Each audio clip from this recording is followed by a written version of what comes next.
بسم الله الرحمن الرحیم. السلام علیکم و رحمت الله و برکاته. در رابطه به صلات تسبیح سوال شد و گفته شد که عملی اجرا شود تا برادرها یاد بگیرند.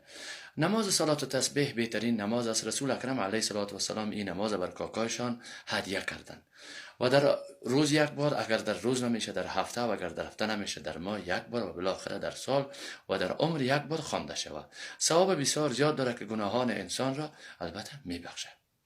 نماز 4 رکعت نیت میشه و به این شکل است. نیت کردم ادا سازم 4 رکعت نماز صلات تسبیح، الله اکبر گفته میشه. ابتدا سبحانك اللهم خوانده میشه. بعد از سبحانك اللهم دستا را وقتی بسته میکنیم مثل نمازهای دیگه، 15 دفعه میخوانیم سبحان الله والحمد لله ولا اله الا الله والله اکبر.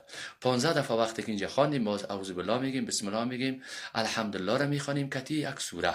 باز از یک سوره را خواندیم که الحمدلله، باز اینجا میخوانیم 10 بار سبحان الله والحمد لله ولا اله الا الله والله اکبر. باز چی میگیم؟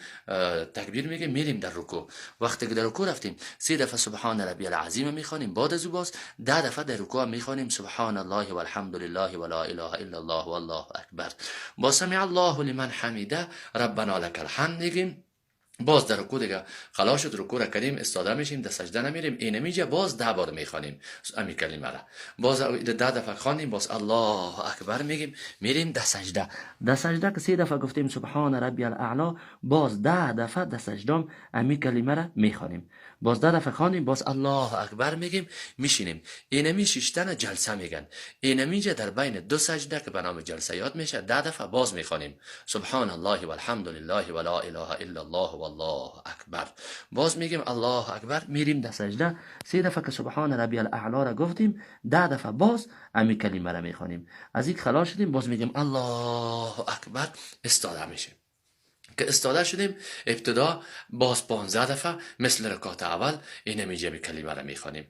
باز بسم الله میگیم، الحمدلله را میخوانیم، یک سوره را میخوانیم. بعد از یک سوره باز 10 بار میخوانیم. باز در رکوع میریم، در رکوع 10 دفعه باز میخوانیم. از رکوع پس سمع الله لمن حمیده میگیم، باز 10 دفعه میخوانیم. باز میریم در سجده، در سجده اول 10 دفعه میخوانیم. باز از سجده میشینیم، در بین 2 سجده باز 10 دفعه میگیم. باز در سجده میریم، از سجده که پس خیستیم دیگه باز اینجا نمیگیم، فقط اتحیات میخوانیم. باز استاده میشیم. 3 رکعت دیگه مثل رکعت اول به می شکل خوانده میشه و این نماز 4 رکعت نیت میشه. هر 4 رکعتش پر است.